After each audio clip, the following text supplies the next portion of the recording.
Alors, je me présente, je m'appelle Gabrielle Magnin. Donc, je suis responsable de la formation au RQEH. Eh bien, nous sommes ravis de vous accueillir à ce webinaire qui vise à faire le point sur l'emploi dans le secteur communautaire. Donc, pour cela, nous avons le plaisir d'accueillir Linda Binas du Comité sectoriel de main-d'œuvre de l'économie sociale et de l'action communautaire, le CSMO-ESAC. Et elle vous présentera les résultats de l'enquête Les Repères. Alors, merci Gabriel, merci Richard. Alors, merci pour l'invitation, c'est bien gentil, bien apprécié. Donc, je vais tout de suite partager mon PowerPoint. Et voilà. Donc, comme le précisait Richard d'entrée de jeu, donc, cette enquête nationale, nous en sommes à la 5e édition. Nous la menons tous les 3 ans depuis 2009. La seule différence pour cette édition-ci, c'est qu'elle a été donc réalisée avec un rythme de 4 ans entre la précédente et celle-ci, mais habituellement, c'est 3 ans. Le questionnaire a été administré pour cette édition-ci, donc entre mars et octobre 2022. Et on va se concentrer donc dans le cadre de ce webinaire sur les organismes d'action communautaire, mais je tiens à préciser que les repères couvrent l'ensemble du secteur économie sociale et action communautaire. Et vous pouvez, si vous le souhaitez, retrouver donc le rapport complet sur notre site Internet et il est gratuit. Donc, il n'y a pas de frais pour y accéder. Donc, 926 organismes communautaires ont rempli le questionnaire de cette édition-ci, la 5e édition, et donc ce qui place la marge d'erreur à 2,03% avec un niveau de confiance de 95%, ce qui fait en sorte que les résultats sont plus que fiables, plus que représentatifs et plus que généralisables à l'ensemble des organismes communautaires du Québec.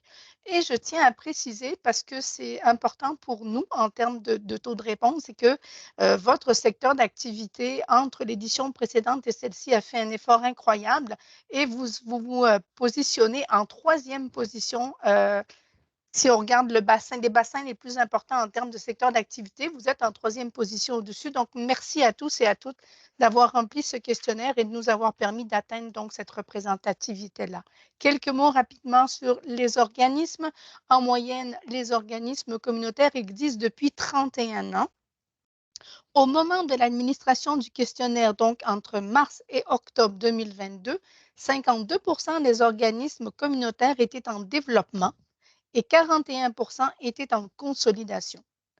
Un des enjeux prioritaires identifiés par les gestionnaires, ce que nous verrons dans quelques instants, est celui du recrutement des ressources humaines. Donc, on va aller jeter un œil justement sur les ressources humaines hors poste de direction. Donc, l'action communautaire, c'est 5 432 organismes. Alors, je précise ici que, étant donné qu'on n'a pas le nombre exact d'organismes communautaires, on se base toujours sur le nombre d'organismes communautaires qui sont financés par le SAQE et c'est le SAQE qui nous informe donc édition après édition du nombre d'organismes, donc 5 432 organismes qui sont effectivement financés par le SAQE, ce qui représente 76 048 employés. Ici, on inclut les postes de direction, ce qui fait en sorte que nous avons par organisme et en moyenne 8 employés à temps plein, 5 femmes et 3 hommes, et au niveau du temps partiel, toujours en moyenne, 6 employés, 4 femmes et 2 hommes. La moyenne d'âge est de 44 ans pour les ressources humaines occupant les postes à temps plein et 40 ans pour les ressources humaines occupant les postes à temps partiel. 17% des organismes communautaires comptent parmi leurs ressources humaines des employés âgés entre 61 et 65 ans et 73% des organismes communautaires comptent parmi leurs ressources humaines une ou plusieurs personnes âgées de 35 ans ou moins.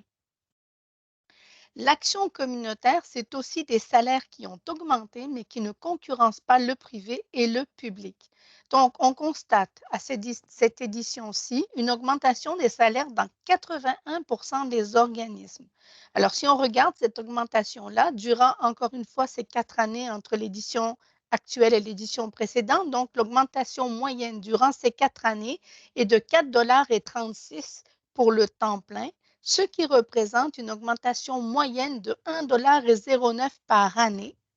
Et pour le temps partiel, on parle donc d'une augmentation moyenne de 4,10 $, ce qui représente une augmentation moyenne de 1,02 $ par année.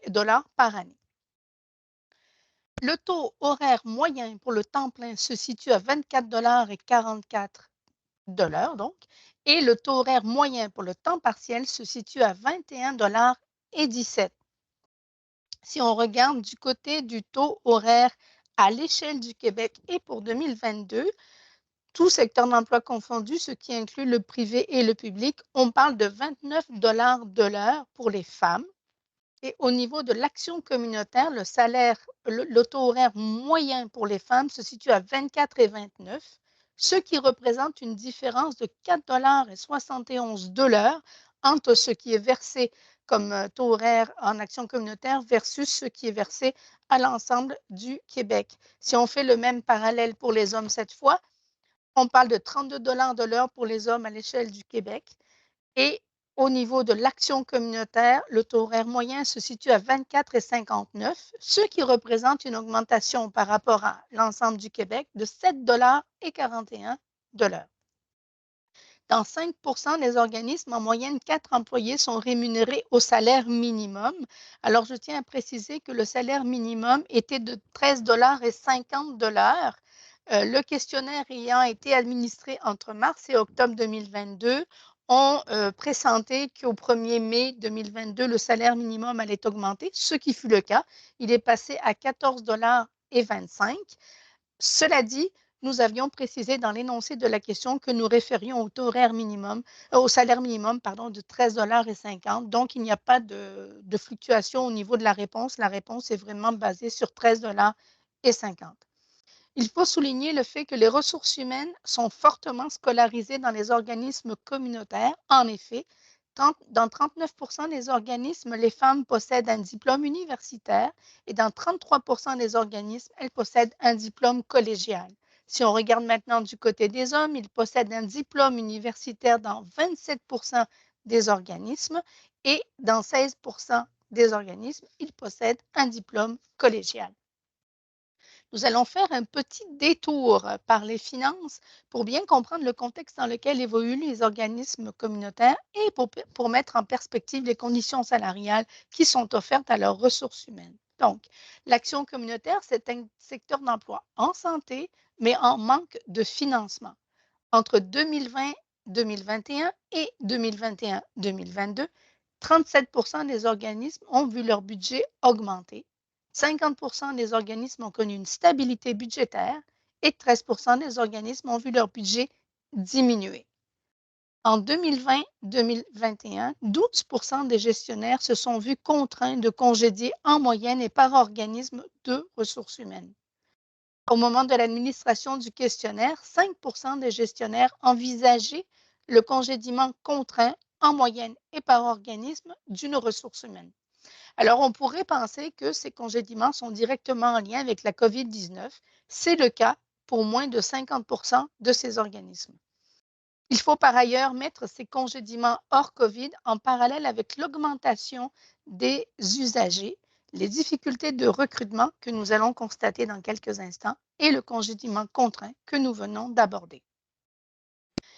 Quelques enjeux organisationnels. Donc, l'action communautaire, c'est aussi des enjeux liés à la pénurie de main-d'œuvre et au financement. Donc, nous avions pour obtenir ces résultats listé 21 enjeux et nous demandions aux organismes communautaires donc, de prioriser ces 21 enjeux. Alors, les 4 qui ressortaient le plus fortement étaient en lien avec le recrutement des ressources humaines, ce qui était le cas pour 60 des organismes, en lien avec l'amélioration des conditions de travail des employés, 45 des organismes, en lien avec le financement, 46 des organismes, et enfin, en lien avec le recrutement des administrateurs et des administratrices, ce qui est le cas pour 21 des organismes, ce qui nous amène tout naturellement à la question du recrutement et de la relève. L'action communautaire, c'est un recrutement difficile et un développement de stratégie. Entre 2019 et 2022, 72 des gestionnaires ont eu de la difficulté à pourvoir un ou plusieurs postes. 88 des gestionnaires ont mis en place des moyens pour améliorer le climat, l'ambiance de travail, pour le bonheur au travail et la satisfaction de leurs employés, hors stratégie de recrutement. Et en 2021-2022, 67 des gestionnaires étaient préoccupés par la question de la relève. Si on regarde maintenant au niveau du taux de roulement moyen, on parle d'un taux de roulement moyen pour les organismes communautaires de 33. Si maintenant on se tourne vers ce qui est préconisé, le ministère de l'Économie et de l'Innovation, donc le MEI, préconise un taux de roulement qui se situe entre 4 et 5. Et si on regarde du côté des spécialistes en ressources humaines, ils préconisent un taux de roulement de 15. Donc, on est largement au-dessus de cette moyenne-là. Et si on regarde maintenant à l'échelle du Québec, en 2021, le taux de roulement était de 9,1 ce qui représentait une augmentation de 2 comparativement à l'année précédente, donc comparativement à 2020. Le taux de vacances moyen au sein des organismes communautaires est de 22. Alors, si on regarde à l'échelle du Québec, le taux de vacances moyen en 2022, donc durant la même année, était de 5,8. Donc là aussi, on est largement au-dessus des moyennes. Et dans ce contexte-là, 65 des gestionnaires envisagent l'embauche de ressources humaines dans un contexte tel que nous venons de le présenter. Donc, les métiers et professions en demande sur l'ensemble du secteur de l'économie sociale et de l'action communautaire, cette fois, donc, ce sont les emplois que vous avez à l'écran, donc intervenant, intervenante sociale ou psychosociale, éducateur, éducatrice en petite enfance, adjoint administratif, animateur, cuisinier, agent en communication, directeur général, chargé de projet, conseiller en emploi, agent de développement ou conseiller en développement, formateur, formatrice et commis aux ventes. Bien sûr, ce ne sont que les principaux. Vous avez la liste complète des métiers et professions en demande dans le rapport. Encore une fois, il est sur notre site et vous y avez accès gratuitement et vous pouvez même le télécharger.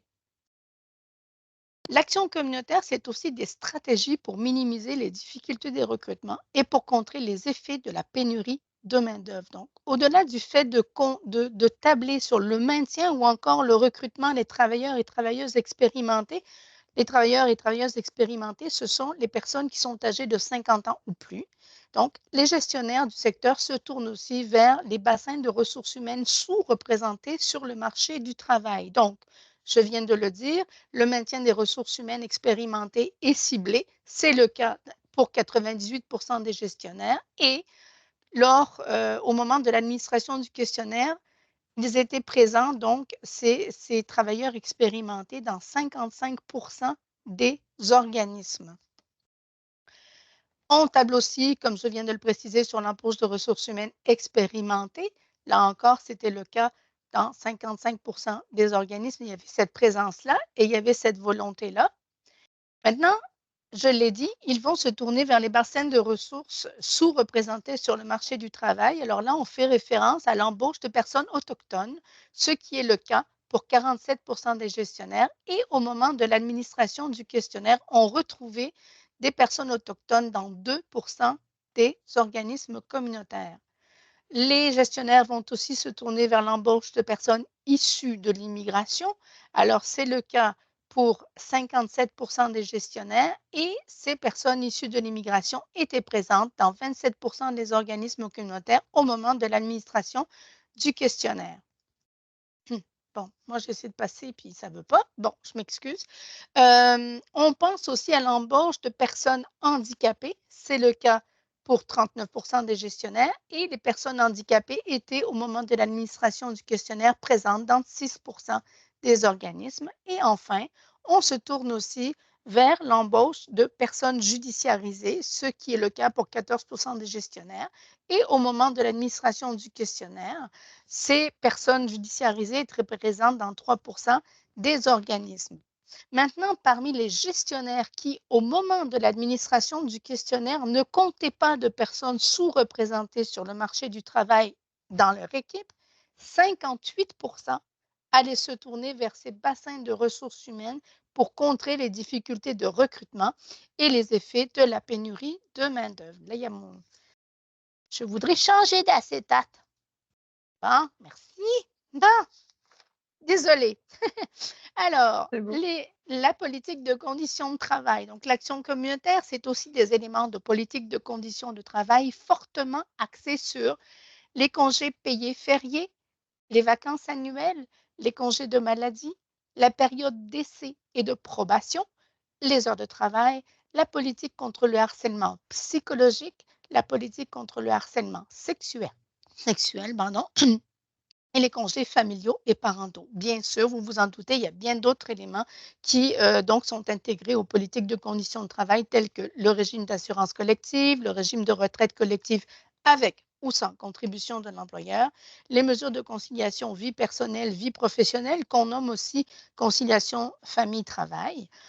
Donc, on le comprendra, les organismes communautaires tablent sur les conditions de travail pour tenter de minimiser les effets reliés aux conditions salariales et ils tentent aussi de tabler sur d'autres avantages et d'autres conditions telles que celles que nous allons présenter dans quelques minutes. Donc, l'action communautaire, c'est aussi des avantages et des conditions fortement axées sur la responsabilité, l'autonomie, la diversification des tâches, la tenue de réunions d'équipe, la participation aux décisions, des possibilités d'évolution professionnelle, la flexibilité des horaires, des mécanismes et des moyens pour éviter la surcharge. Là encore, il y en a beaucoup plus et vous pourrez donc aller les consulter dans le rapport directement.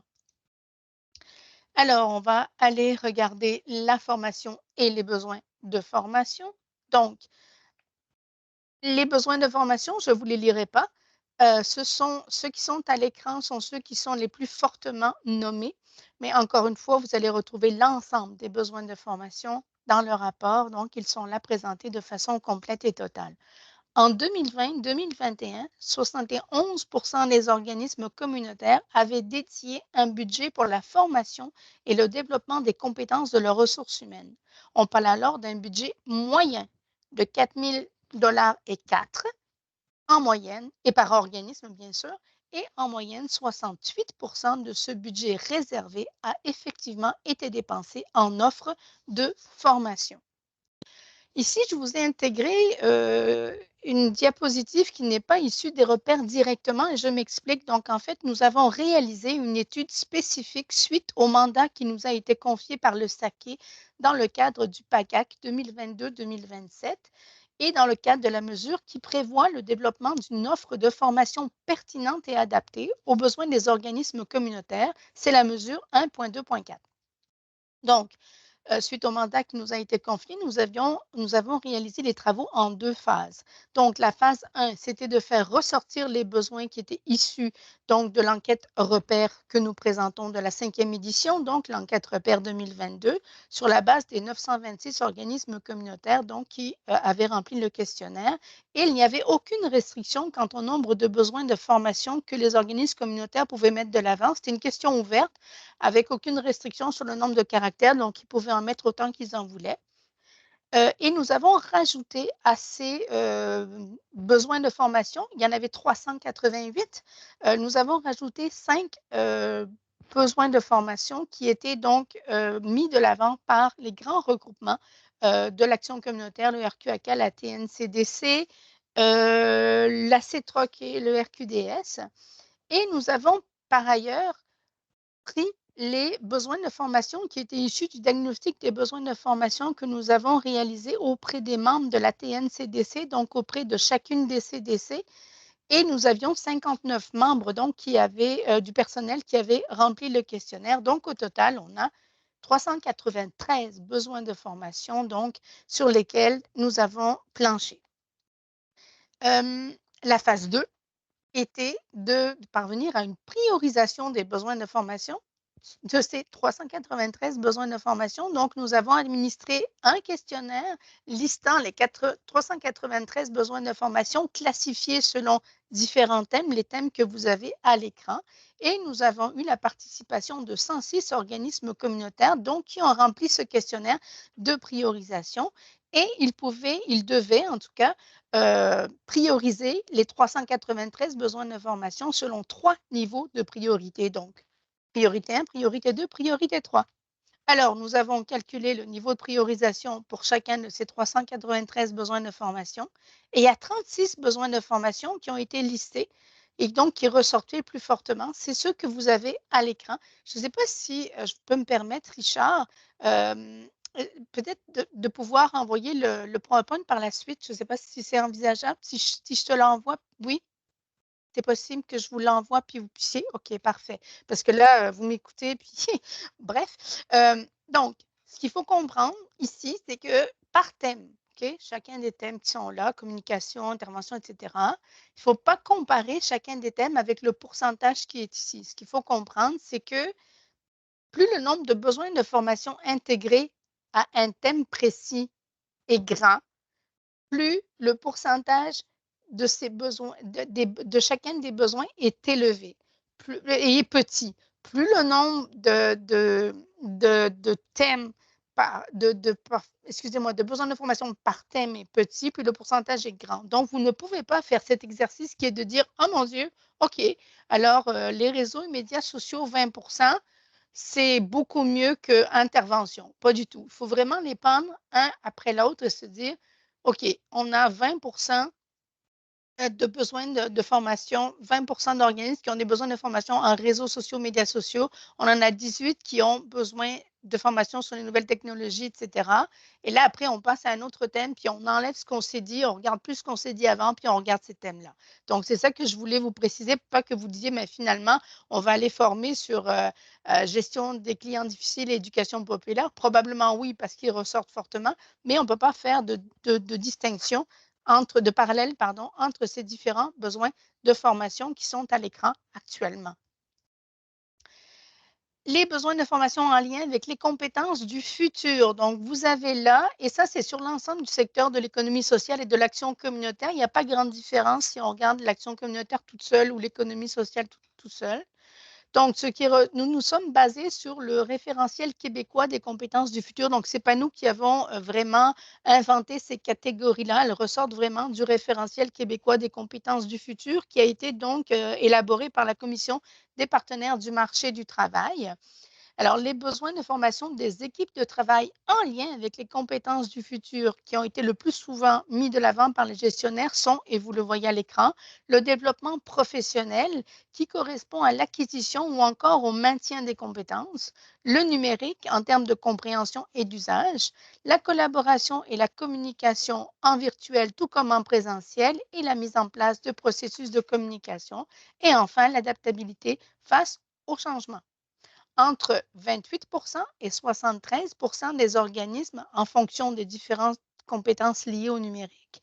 Donc, entre 28 et 73 des gestionnaires du secteur estiment que leurs employés devraient suivre au moins une formation portant sur les compétences numériques.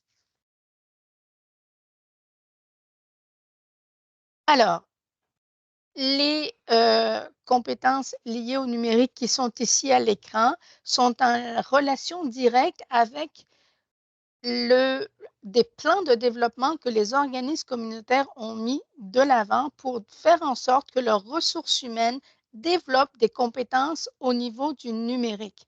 Alors, au moment de l'enquête, 6 des organismes communautaires s'étaient dotés d'un tel plan pour que leurs ressources humaines puissent effectivement développer des compétences au niveau du numérique. Alors, ces plans de développement sont fortement axés sur, et vous avez le tableau à l'écran, donc la communication à l'aide du numérique, le développement et la mobilisation des habiletés technologiques, la production de contenu avec le numérique et l'exploitation du potentiel numérique pour l'apprentissage. Les organismes et les formats de formation. Donc, on a demandé aux répondants, donc aux organismes communautaires ici, c'est ce qui nous importe, donc de nous dire vers quel type d'organisation ou d'institution ils se tournaient pour aller chercher de la formation et offrir de la formation aux membres de leur équipe. Alors là, vous avez le tableau qui vous représente l'ensemble de l'ESAC, donc Économie sociale, action communautaire, les regroupements, les entreprises d'économie sociale et ici les organismes communautaires, ce qui nous intéresse. Alors, ce qu'on voit quand même, c'est que la tendance est égale, toute proportion gardée, donc que l'on regarde l'ensemble de l'ESAC ou les différentes composantes. Donc, on voit que ce qui ressort le plus fortement, c'est de faire affaire avec un organisme, que ce soit un OBNL ou une coopérative. Alors, pour les organismes communautaires, c'est le cas pour 69 d'entre eux. Par la suite, on va passer à l'entreprise privée, 46 un organisme public, 38 et à d'autres possibilités, d'autres organismes, c'est le cas pour 17 . Maintenant, au niveau des formats de formation, alors ce qu'on voit quand même, ce qui ressort plus fortement, hein, avec quand même des pourcentages importants, c'est la formation en présence, 47, et la formation en présence avec accompagnement post-formation, ce qui représente un service conseil ou un service de coaching, 44. Ensuite, c'est la communauté de pratique. La formation en ligne arrive en une, deux, trois, quatrième position avec 29 et 28 formation en ligne synchrone avec un accompagnement. Et la formation en ligne asynchrone, donc il y a la formation à distance avec une latitude complète pour le participant, la participante. On retrouve 22 pour la formation en ligne asynchrone et 21 pour la ligne asynchrone avec un accompagnement, encore une fois, post-formation, qui représente encore une fois le service conseil ou le coaching. Alors, je me disais, pour conclure, j'avais le goût et c'est ce que j'ai fait. Je suis allée rechercher des diagnostics de besoins de formation que j'avais réalisés antérieurement pour voir si tout ça, est-ce que c'est en lien avec la COVID? Parce qu'on sait que la COVID nous a isolés beaucoup. On a fait beaucoup, beaucoup, beaucoup de Teams et de Zoom. Et donc, peut-être que les gens ont plus envie de se retrouver en présentiel, ce qu'on peut comprendre totalement et clairement. Alors, j'ai fait un petit exercice. Je suis retournée un diagnostic des besoins de formation que j'avais fait pour la table nationale des CDC en 2020. Alors, vous allez me dire, en 2020, on était encore dans la COVID. Oui, on était quand même dans les débuts. Alors, ce qu'on retrouve en 2020, c'est ce qui ressort le plus fortement, c'est une formation en ligne avec un formateur, 32. Et ensuite, on retrouve en présentiel une journée, 20 en présentiel une demi-journée, 15. Donc, le en ligne ressortait quand même à 32 en première position. Maintenant, je suis allée voir les diagnostics que j'ai faits en 2018. Donc là, on n'avait pas la COVID dans notre vie, tout allait bien. Et là, on retrouve encore du présentiel. On retrouve du présentiel à 57. Donc, présentiel une journée, 36. Présentiel une demi-journée, 21 ce qui nous fait un présentiel de 57.